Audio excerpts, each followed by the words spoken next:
Јас мислам дека имаме шанси да добиеме некој вид на гаранција дека ова барање кое што е ставено во одлуките на Советот на Европската унија е последно барање за билатерални промени во Македонија.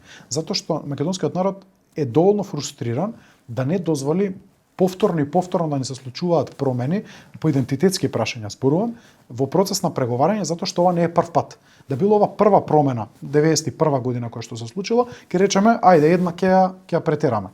Но премногу промени се бараат од нас на идентитетски план и некако како барањата да немаат крај.